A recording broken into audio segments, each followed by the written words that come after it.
From the Huntington Bank Studio, this is Colts 360. What we got right now is this family right here.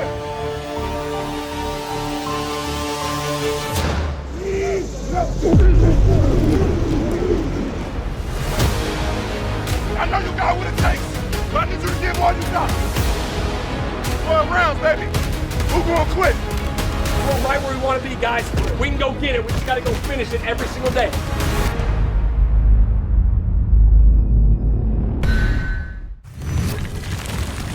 We are so back. Football season is upon us. The Colts open the season at home. I'm Lara Overton, host of Colts 360, joined by head coach Shane Steichen to set the tone, not just for Sunday at 1 o'clock, but for the rest of this 2024 season. Shane, when the schedule came out in May, you saw this matchup, week 1. Your immediate reaction to getting Houston at home again? Excitement. I mean, really excited, obviously, to get a division opponent at home right off the bat is huge.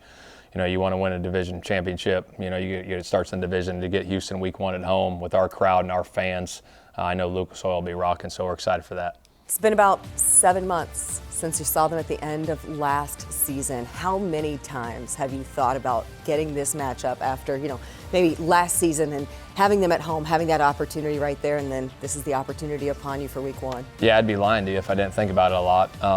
But we're excited, to get them week 1 at home, obviously end of the year with them, and then coming back and starting the year with them is huge for our football team. I know they're a really good football team. They got a lot of weapons on both sides of the football. It'll be a heck of a challenge, but I know our guys will be up for it for sure. There was a fun moment in media availability late last week. I believe it was Mike Chappell who asked you, Shane, how much did we see of the playbook during the preseason? I believe your answer was none of it, right? I said not much. Not much. Yeah, not much. Give us a little preview. We're among friends. What are we going to see come Sunday? What do we finally get to see from this offense? Without getting into too much scheme, explosiveness. We want to be explosive on both sides of the football, get the takeaways on defense, and then obviously be explosive on offense, whether that's throwing the football or running the football. Obviously, JT and Anthony are really explosive players, along with the rest of those guys on the outside.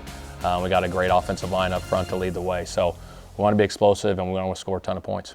Speaking of leading the way, your team selected 8 captains last week. Got the list of them right here. DeForest Buckner, Zaire Franklin, Kenny Moore, Anthony Richardson, Ryan Kelly, Quentin Nelson, Jonathan Taylor, and Michael Pittman Jr. Every team selects captains. You always see the C patch on their chest, but I think coaches, organizations, franchises handle their captains each a little bit differently. What is the expectation that you put on those 8 guys? I mean, with those guys, and Reggie Wayne had a chance to talk to those guys. I had Reggie talk to the team about what it means to be a captain. He was a 7-time captain, and I think he hit it on the head with those guys. He said, when you're a captain, your job is to serve, and there's no days off. I mean, you're the person that everyone on the team is looking to you for leadership, and I think that's a huge part of it is being that captain, being that leader day in and day out, being the first one in, being the last one to leave.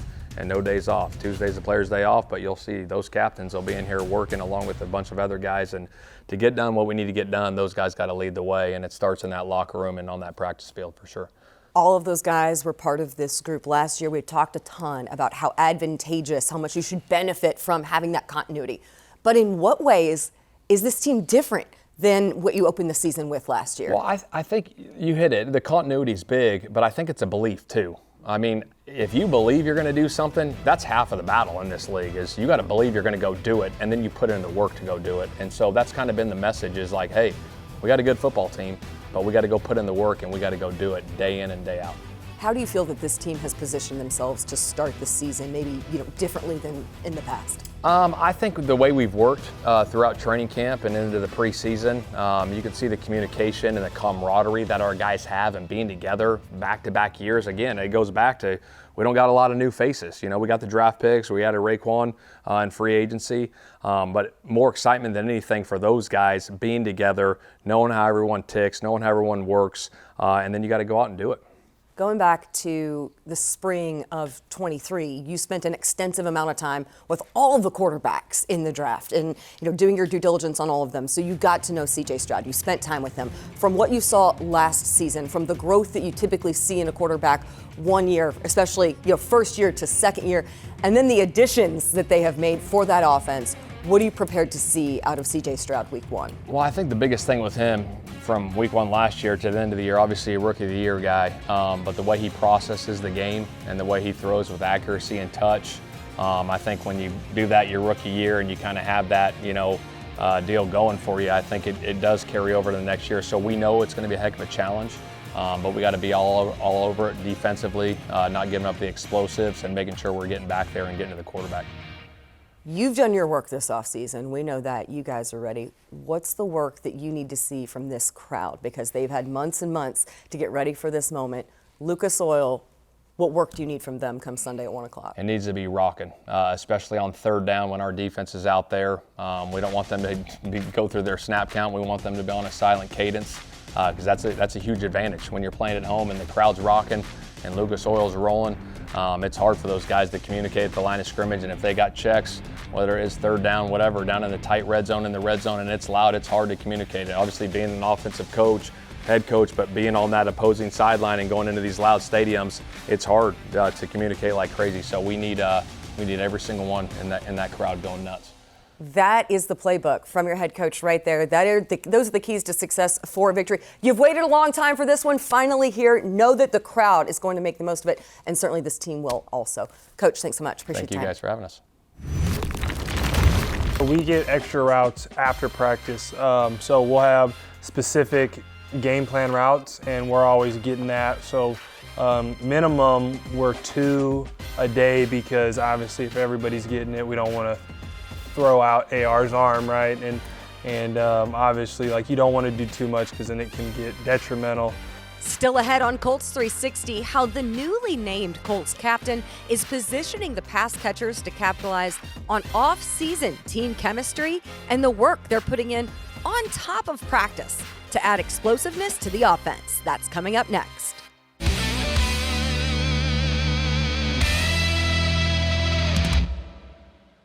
This season, Anthem Blue Cross and Blue Shield is teaming up with the Colts to shine a light on outstanding small businesses. Indy's our hometown, and boosting local business is just one way we want to thank this great city. Go to Colts.com/Anthem Spotlight to nominate your favorite small business today. Anthem and the Colts, helping Hoosier small businesses score. Forte Sports Medicine and Orthopedics, proud orthopedic partner of the Indianapolis Colts. At Forte, fellowship-trained physicians and staff provide comprehensive, specialized sports medicine and orthopedic care to active patients of all ages. To learn more, visit forteortho.com.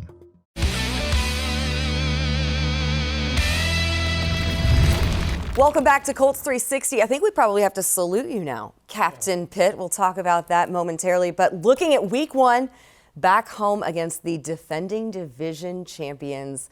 From the end of last season to now, how much have you thought about getting a rematch with Houston? Absolutely. I mean, just the way that it ended. Obviously, it didn't end it didn't end in our favor, and we felt like we had it right there, and it kind of just slipped through our fingers. So we've been waiting for this opportunity, and we're going to make the most of it. We have talked so much about the number of guys who have returned from last year, how advantageous that continuity should be, how much you all will benefit from that, especially on the offensive side of the ball, having your same starting quarterback in consecutive years.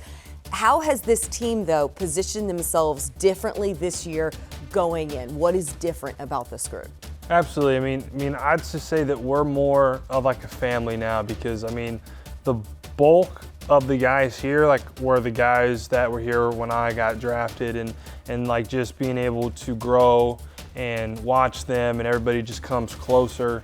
I really feel like we're reaching a new level of continuity and we just know what to expect from one another and I really love that we kept all of our guys.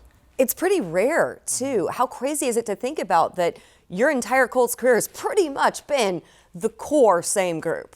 Yeah, it builds chemistry and I think the teams that have chemistry, I think that they tend to play better, and we have a lot of that now.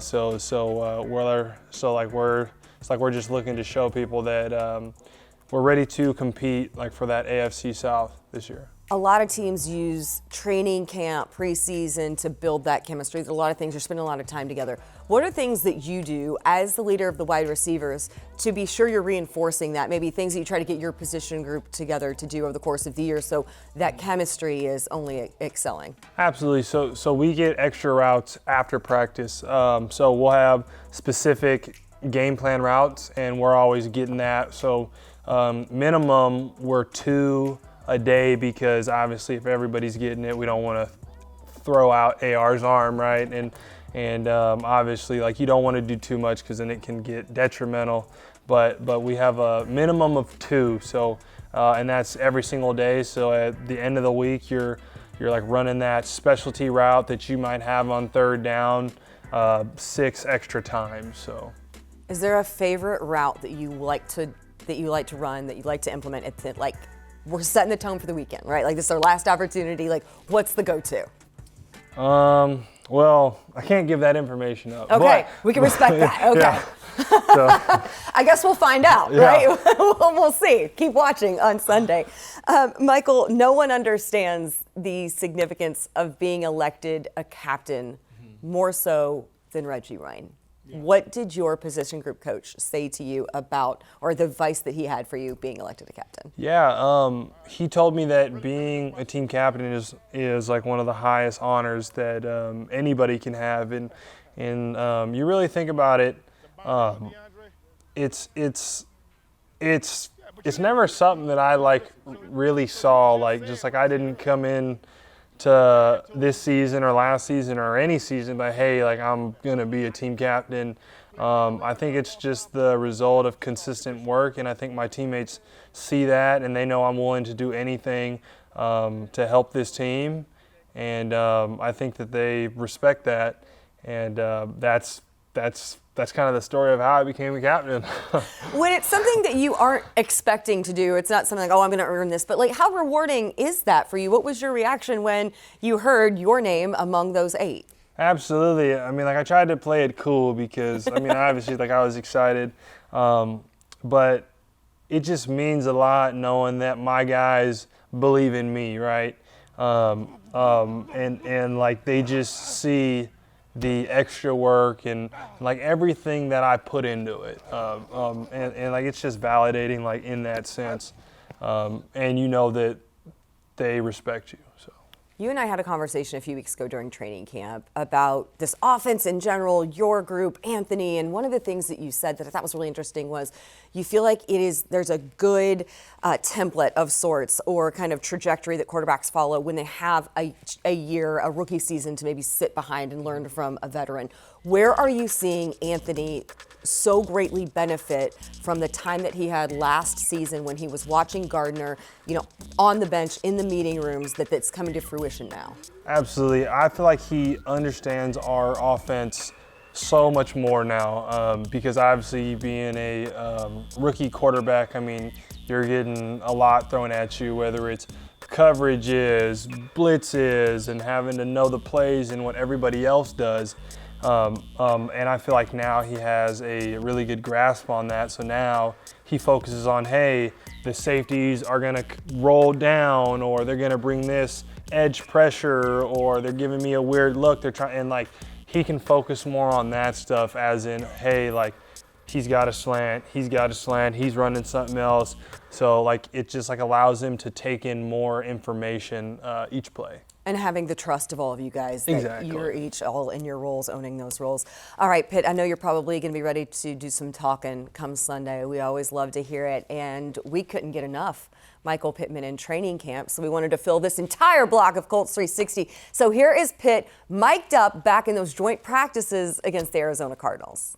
I'm not sure how much usable footage is going to be filmed today, but I'll try my best. And there's no fighting today, so remember I said that. No fights. Nice and warm outside. So I'm out here just trying to practice and have a good time with the bros. So, like, just like whatever it calls for, No, if they need me to get down like in that C gap and like hit a backer, I mean, I'll get down there. Like, I'll put my nose in it, you know?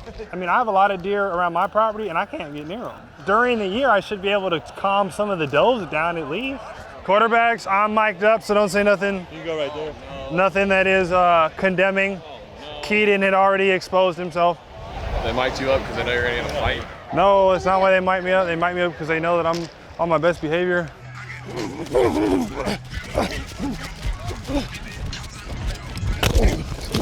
Got him. Nice shot.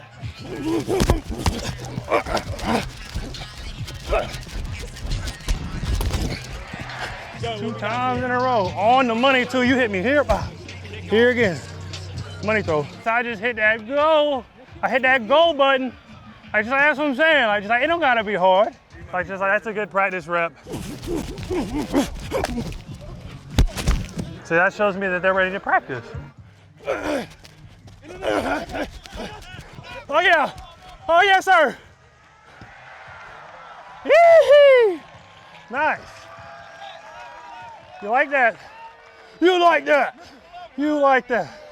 Nice shot, Ant.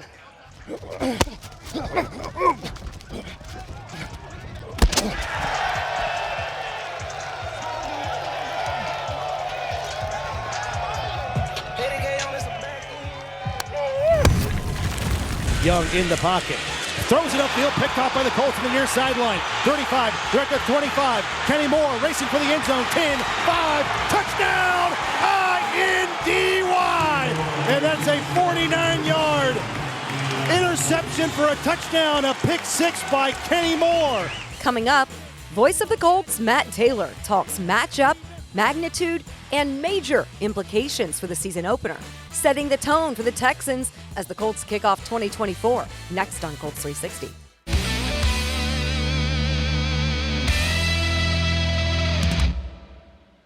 It's time now for the Forum Credit Union question of the week. When was the last time the Colts won a season opener at home? In 2013, beating the then Oakland Raiders 21-17. Visit the Forum Credit Union fan forum section of Colts.com to interact with other fans online. Forum Credit Union, helping members live their financial dreams. Enter now for your kid's chance to be Junior Blue at the next Colts home game. Visit Colts.com/Meyer Junior Blue to enter today. Snickers Rookie Mistake Program is back again this season. Learn how you could win Super Bowl 59 tickets at Snickers.com/NFL. Play action. Bryce Young throws it left side, and it's picked off by the Colts. They're running the other way with it. It's Kenny Moore again. He's at the 30, 20, 15, 10, 5. Touchdown! 2 of them today.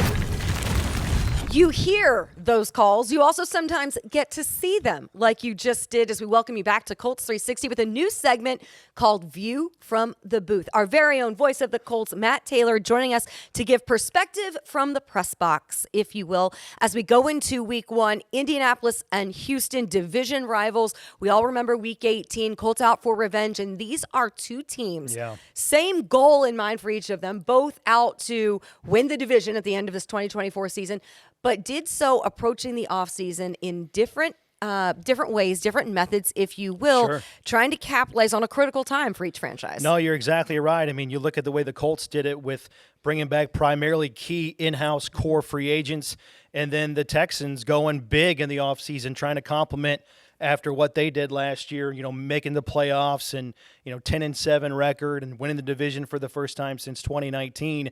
They bring in Stephon Diggs through a trade and Joe Mixon through a trade. Danielle Hunter comes over in free agency. So that's a lot of pop, a lot of firepower.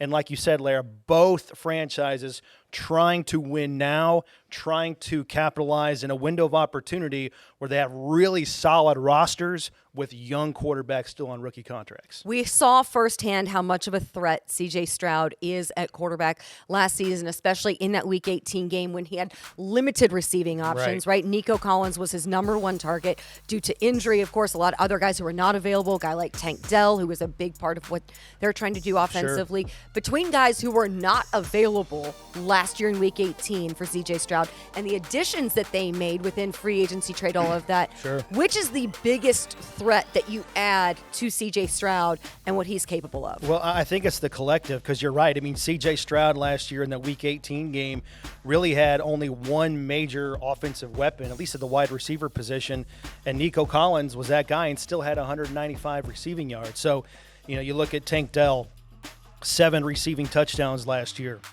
Stephon Diggs is a guy that's close to 10,000 career receiving yards. A big play guy.